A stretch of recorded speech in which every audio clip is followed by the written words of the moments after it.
pagi para siswa SMA MA kelas 12. Kali ini kita akan belajar masalah radiasi elektromagnetik.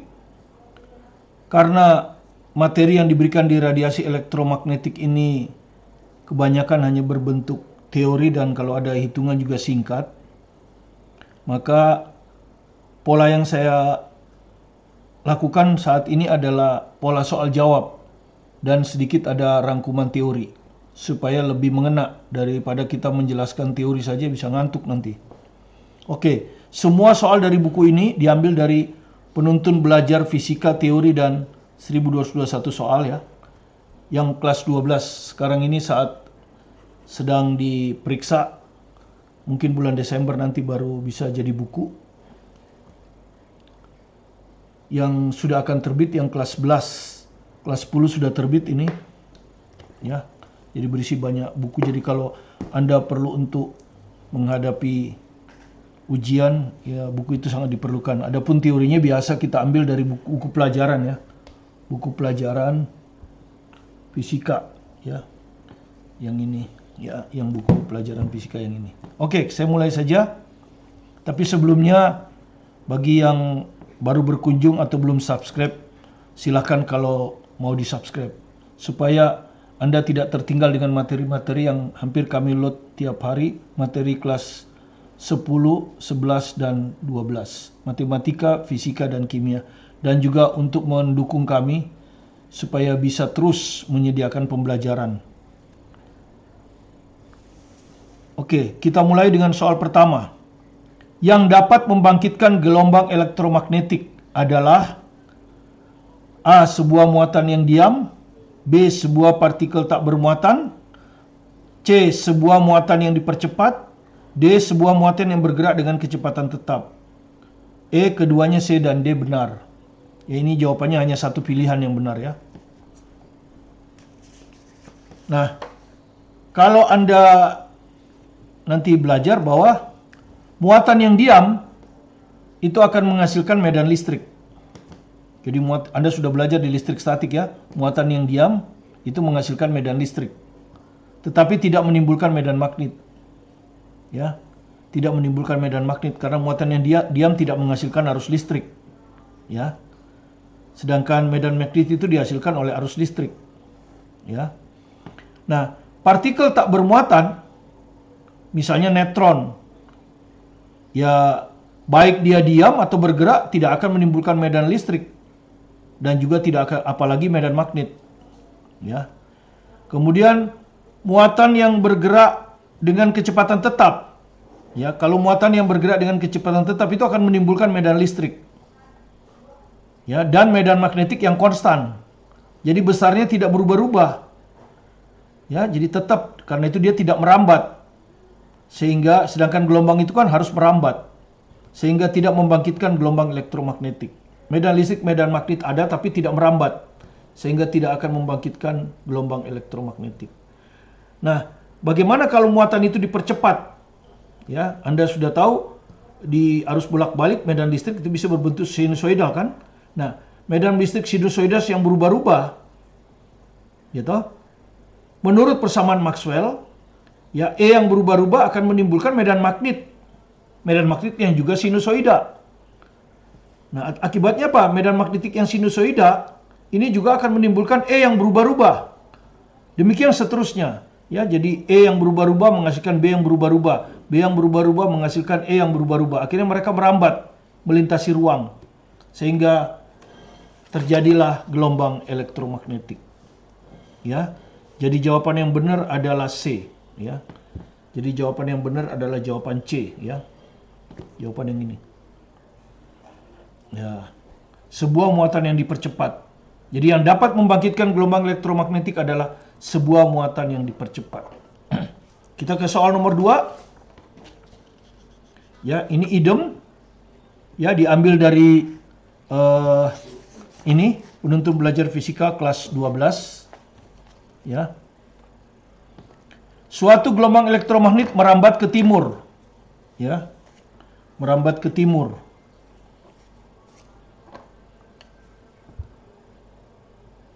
pada suatu saat di titik tertentu vektor medan listrik E mengarah ke atas. Jadi arah ke timur itu anggaplah sumbu X ini ya. Ini X ini ya. Merambat ya, gelombang arah merambat ya. Ini arah merambat ya. Ini arah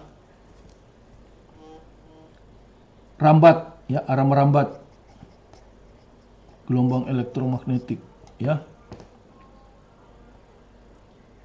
Anggap ini timur ya, ini timur. Ya. Pada suatu saat di titik tertentu vektor medan listrik E mengarah ke atas. Nah, ini anggap aja arah ke atas. Ya. Sumbu Y. Ini ada vektor medan listrik berarah ke atas. Ya. Maka arah vektor medan magnetik B kemana? Jadi kita ditanya arah B ya, kita ditanya arah B. Ya, kita ditanya arah B ini kemana? Gitu ya. Nah, arah merambat ini sebetulnya sama dengan arah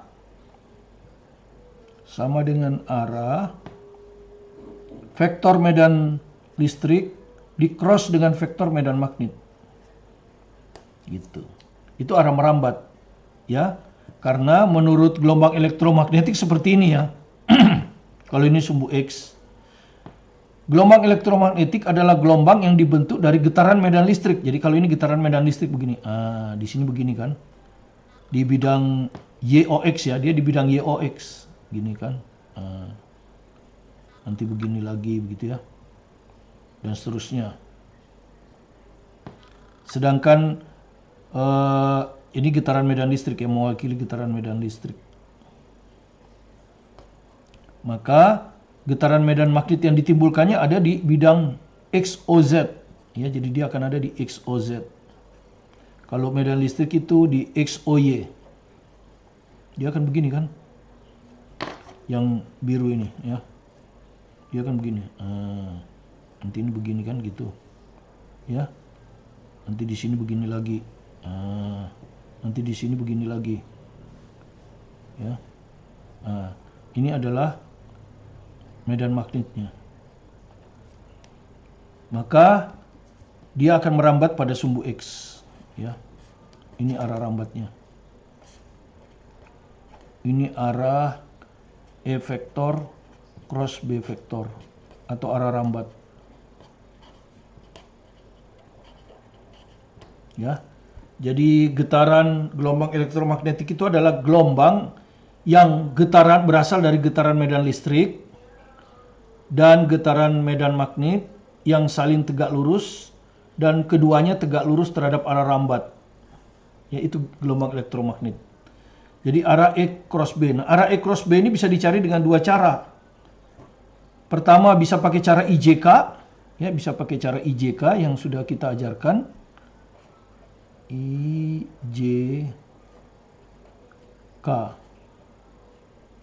Ya. Jadi IJK ya. Berlawanan arah jarum jam. Jadi andaikan sumbu X ini I. Sumbu Y ini J. Ya, karena harus putarannya begini ya. Nah, ini K. Nah, sekarang arah E-nya itu pada sumbu J ya. Arah E-nya pada sumbu J ya ini. Ini arah timur, ini I. Ya, jadi arah E-nya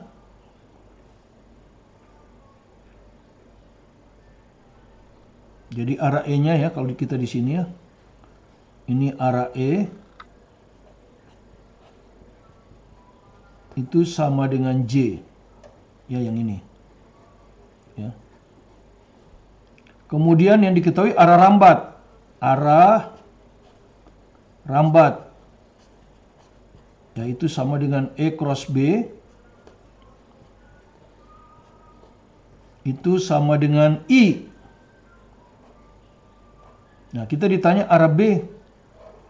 Ya, arah B kemana? Ya, kita coba aja. Ya.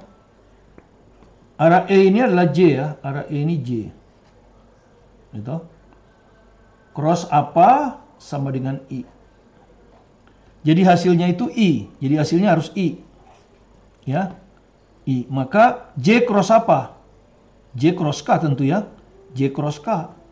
Nah, J cross K kan sama dengan I. Ya, J cross K sama dengan I. Jadi ini K isinya. Ini K. Ya, jadi arah B itu adalah sama dengan K. Ya, K itu yang ini. Nah, kalau di mata angin kan begini. Ya. Kalau ini timur, maka ini barat. Ya. Berarti ini utara, ini selatan. Jadi kelihatan di sini bahwa arah K ini arah selatan, ya. Arah K ini adalah sama dengan arah selatan. Jadi arah K ini sama dengan arah selatan. Jadi jawabnya arah selatan ya. Nah, itu pakai IJK. Kalau Anda mau pakai putaran tangan kanan, boleh putaran tangan kanan. Jadi putaran tangan kanan itu Anda gambar dulu arah E ke sana ya. Ke atas. Nah, ke atas itu kan kalau kita punya bidang seperti ini kan begini.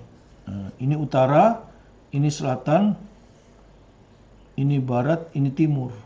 Nah, ke atas itu kan ini ya. Ke atas itu ini, ya. Ke atas itu ini. Jadi ambil aja gini kan kemarin titik ya. Berarti arah E-nya titik. Titik itu artinya ini kelihatan ujungnya ya. Panahnya kelihatan ujung. Jadi begini arahnya. Ya, jadi Anda lihat arahnya begini. Kemudian arah vektor medan listrik ke atas ya. Ini medan listrik ya. Kemudian arah rambat ke timur. Arah rambat ke timur yang ini. Arah rambat yang ini. Ke timur. Nah, ini adalah arah E cross B. Ya. Nah, arah E cross B ini nanti akan sama dengan jempol. Ya, akan sama dengan jempol. Ya. Nah, sekarang medan listrik itu harus tegak lurus medan magnet ya. Jadi harus tegak lurus. Jadi kalau E-nya ke situ, maka medan magnetnya hanya dua. Kalau tidak utara selatan ya barat timur. Tapi nggak mungkin di arah utara selatan karena dia tidak harus tegak lurus dengan arah rambat. Jadi dia hanya bisa utara atau selatan. Selatan atau utara. Hanya itu bisa. Arah B ya. Arah B itu hanya bisa utara selatan. Arah B. Nah, sekarang kita pakai putar ujung E ke ujung B sehingga jempol menunjuk ke sini. Jadi jempolnya harus ke timur ya, ini lihat ya. Jempolnya ke timur. Ya, Anda lihat. Sorry. Jempolnya harus ke timur ini. Jempolnya harus ke timur, ya. Kemudian E-nya yang ini ya. Ini kan E ke atas. Berarti saya harus putar kan? Berarti B-nya harus di sini, ya. Berarti B-nya harus ini. Ya, supaya muternya dari ujung. Jadi B-nya harus ke sini. Ya, jadi B-nya harus ke sini, ke selatan.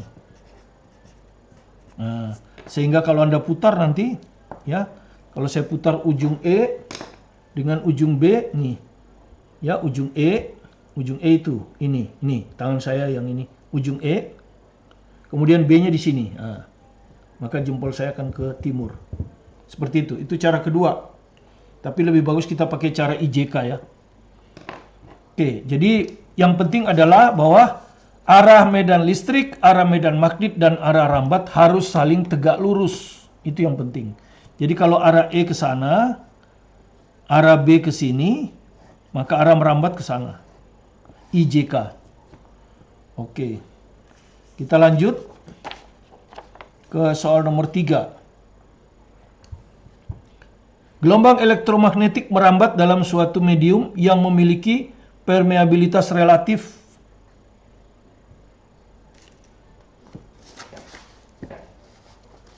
μR 1,3 dan permeabilitas relatif permitivitas relatif 2,14. Berapa cepat rambat gelombang dalam medium? Nah, berapa cepat rambat gelombang dalam medium?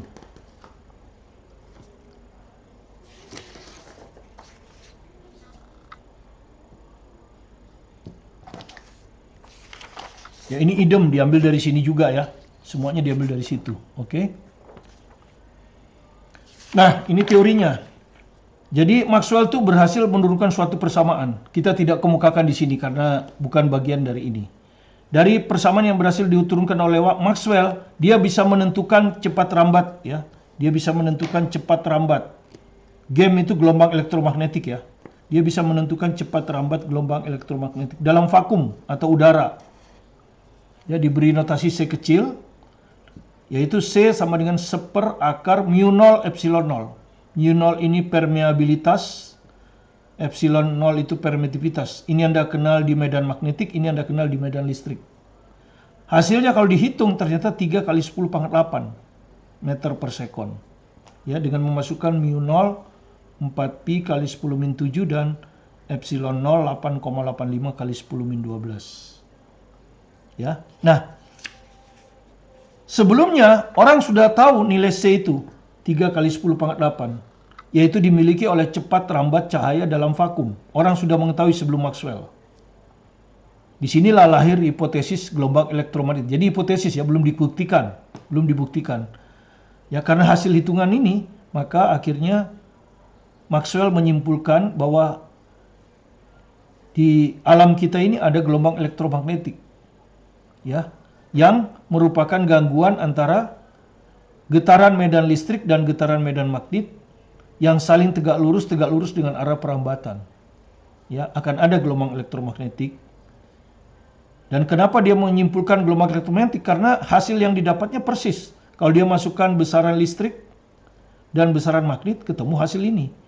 Dan ini adalah besaran milik cahaya. Karena itu dia juga menyimpulkan bahwa cahaya itu adalah komponen, salah satu komponen dari spektrum gelombang elektromagnetik. Kemudian beberapa tahun kemudian, gelombang elektromagnetik bisa dibuktikan secara eksperimen oleh Heinrich Hertz. Ya, Hertz itu yang kita beri satuan frekuensi. Ya, jadi dibuktikan oleh Heinrich Hertz. Hipotesis gelombang elektromagnetik Maxwell. Nah, pertanyaannya bagaimana kalau mediumnya bukan vakum? Misalnya air, ya cahaya merambat dalam air. Ya, cahaya merambat dalam kaca, seperti itu. Nah, ternyata ya kita tinggal ganti mu 0 dengan mu, epsilon dengan epsilon. Di mana mu adalah mu r kali mu 0, ini permeabilitas relatif. Epsilon adalah epsilon r kali epsilon 0. Ya. Jadi akhirnya kalau kita substitusi mu dengan mu r mu 0, epsilon dengan epsilon r epsilon 0. Kita akan dapatkan hasil 1/akar ya. Mu r kita pisahkan dengan epsilon r. Mu r epsilon r kali 1/akar mu 0 epsilon 0. Kenapa kita pisahkan? Karena ini sudah kita ketahui hasilnya, yaitu 3 kali 10 pangkat 8. Ya, seperti itu. Oke. Ya, jadi kalau kita hitung akhirnya kita dapat 1/akar mu r-nya berapa? 1,3. Ini ya. 1,3. Epsilon r-nya 2,14. Ya. Kali 3 kali 10 pangkat 8. Nah, seperti ini ya. Hasilnya tentu lebih kecil dari 3 kali 10 pangkat 8 ya. Pasti lebih kecil dari 3 kali 10 pangkat 8. Karena ini bilangan ini. Jadi ini sudah tidak mungkin. Oh ya, masih mungkin semua. Oke, kita hitung ini. 2,14 kali 1,3. Kira-kira berapa? Ya, 2146 412. 2872. Ya, 1231 dia. Ya, kira-kira 2,8. Jadi 1/akar 2,8 kali 3 kali 10 pangkat 8. Kan kira-kira aja jawabnya. Jawabannya sudah ada. Kalau 1 kali 1, 1. 2 kali 2, 4. 2,8 itu sekitar 3. Jadi kalau ini sekitar 1,4 berarti ya. 1,4. Ya kan, 2 kali 2, 4. 1,4 karena ini 2,8 kira-kira di tengah kan? Kalau di tengah 1,5. Ya, coba. Kalau 1,5 kali 1,5 berapa? 1,5 kali 1,5, 2,25. Masih kurang ya. Berarti 1,7 mungkin ya. 1,7. Ya. 1,7. Taruhlah 1,7 ya. Karena ini kalau 1,5 kali 1,5 kan 2,25. Jadi 1,7. Jadi 1 per 1,7 kali 3 kali 10 pangkat 8. 3 dibagi 1,7 pasti 1, nggak mungkin 2 kan? Jadi hasilnya mungkin hanya ini, ya. 1,8 kali 10 pangkat 8 ya. Karena 3 bagi 1,7 nggak mungkin 2. Kalau 2 kan 3,4. Ya toh? Jadi nggak mungkin 2. Ya, jadi ini udah nggak mungkin 2,8 kan? Ini 0, juga nggak mungkin. Karena 3 dengan 1,7 lebih besar dari 3, jadi pasti 1, jadi angkanya memang sudah didesain, ya. Jangan Anda bilang harus pakai kalkulator, ya. Jadi kita dapat jawaban B. Kita lanjut dengan soal yang keempat, ya, juga diambil dari buku ini, ya. Jadi kita berupa soal jawab aja karena teori ya. Jadi nanti rumusnya langsung diberikan. Ini cara pembelajaran seperti ini sama dengan buku ini. Di buku ini juga nanti akan ada rangkuman teori berupa peta konsep. Kemudian akan ada contoh jawab.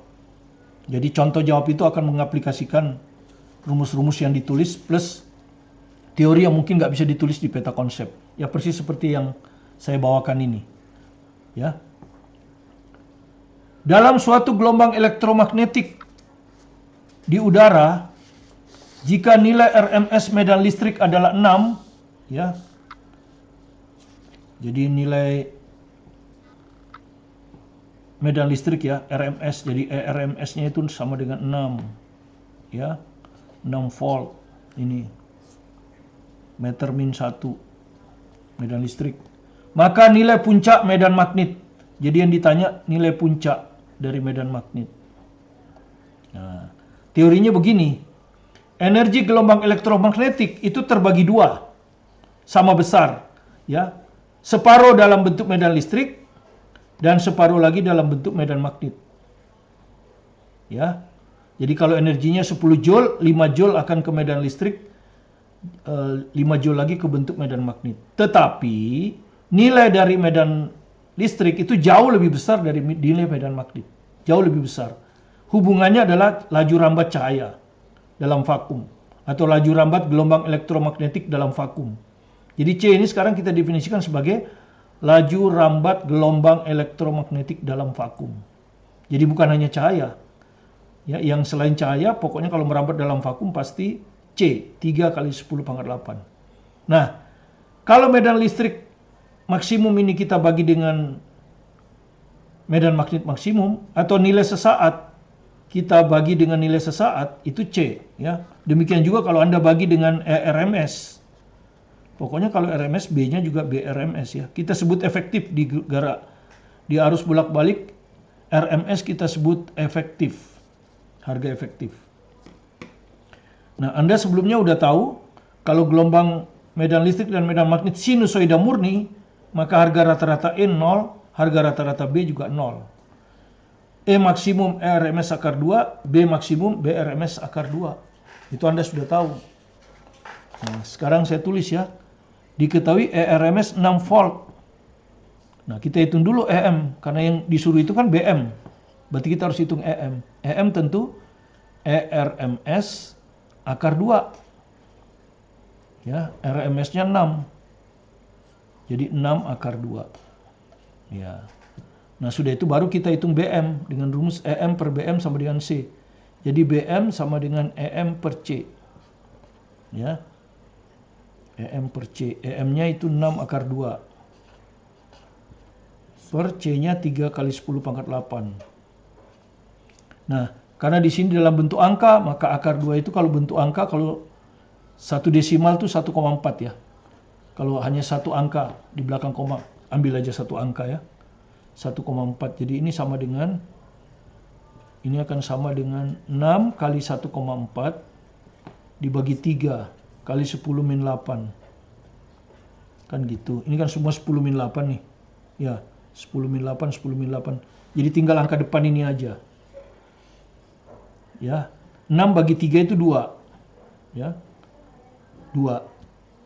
Jadi tidak mungkin 1 ya. Tidak mungkin 1. Ini nggak mungkin. Ini juga nggak mungkin. Ini juga nggak mungkin. 4 nggak mungkin ya. Hanya 1 kan ini. Hanya 2. Tapi kalau 2 juga nggak persis 2. Nggak persis 2. Jadi ini juga nggak mungkin. Jadi jawabannya tanpa menghitung juga pasti ini. Ya. Karena 6 bagi 3, 2. Ini lebih. 1 lebih kan. Jadi kalau Anda kalikan nanti 6 kali 1,4 itu 8,4. Jadi 8,4 bagi 3. Ya kan? Pasti 2 lebih kan. Jadi jawabannya D. Ya. Jadi perlu juga Anda ketahui teori seperti ini. Ya. Gelombang elektromagnetik itu merambat dengan kelajuan sama dalam suatu medium yang sama. Ya, jadi kalau di dalam medium vakum, semua gelombang elektromagnetik merambat dengan kelajuan sama. Nanti Anda tahu bahwa gelombang elektromagnetik itu terdiri dari inframerah, radio, selain cahaya. Ya. Kemudian ada ultraviolet, kemudian ada sinar gamma, sinar X. Semuanya akan merambat dengan kelajuan yang sama dalam vakum. Jadi cepat rambat sinar X dalam vakum sama aja dengan cepat rambat cahaya dalam vakum. 3 kali 10 pangkat 8 M per S. Ini adalah nilai terbesar ya. Selain vakum akan lebih kecil dari 3. Jadi tidak ada kecepatan gelombang elektromagnetik lebih besar dari 3. Ya. Kemudian makin rapat medium, artinya makin besar indeks bias mutlaknya. Jadi kaca lebih rapat dari udara. Maka kelajuan gelombang elektromagnetik di kaca akan lebih kecil dari di udara atau vakum. Tapi dalam medium yang berbeda, kalau mediumnya berbeda, misalnya vakum dan kaca atau vakum dan air, cepat rambat cahaya, di sini saya tulis V ya, karena C itu biasanya untuk vakum. Dan panjang gelombang dari gelombang elektromagnetik sejenis ya, gelombang elektromagnetik sejenis ini maksudnya. Maksudnya kalau kita bicara cahaya ya cahaya, itu akan berbeda. Tetapi frekuensinya sama. Nah, jadi dalam medium yang berbeda frekuensinya yang sama. Ya. Kalau dalam medium yang sama, kelajuannya yang sama. Kemudian persamaan dasar gelombang elektromagnetik ya sama dengan gelombang, yaitu C sama dengan lambda kali F. Ya. Nah, ini Anda bisa lihat di soal nomor 5. Ya. Diambil dari soal penuntun belajar ini juga, ya. Gitu. Ini sebagai akhir dari part 1. Nanti kita akan masuk ke part 2. Ya. Pada soal nomor 6 dan seterusnya. Oke. Sebuah stasiun radio very high frequency menyiarkan programnya pada frekuensi 100 MHz. Jadi frekuensinya 100 MHz. 100 kali 10 pangkat 6 Hz. C itu Anda udah ketahui ya. 3 kali 10 pangkat 8 ms-1. Ditanya panjang gelombang, ya panjang gelombang. Ya tinggal pakai rumus dasar tadi.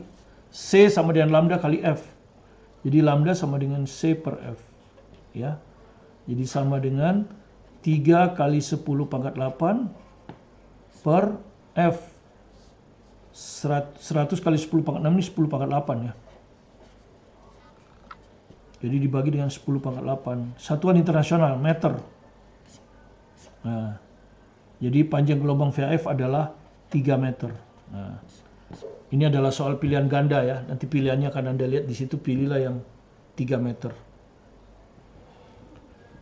Ya, kita cukupkan dulu gelombang elektromagnetik part 1 di sini. Kita nanti akan masuk ke gelombang elektromagnetik satu part lagi, part 2, untuk menyelesaikan bab gelombang elektromagnetik ini. Ya, yang hanya sedikit hitungan, banyak teori, tapi kita perlu juga memahami konsepnya. Karena biasanya juga kadang-kadang keluar satu soal ya. Atau kalau di UN biasanya selalu keluar. Terima kasih sekali lagi kalau Anda merasa video pembelajaran ini bermanfaat dan Anda belum subscribe atau baru berkunjung, silakan di subscribe. supaya kami bisa didukung dan lebih bersemangat untuk memberikan video-video pembelajaran lainnya supaya membantu Anda di dalam belajar. Saya Martin Kanginan, tetap semangat belajar di rumah.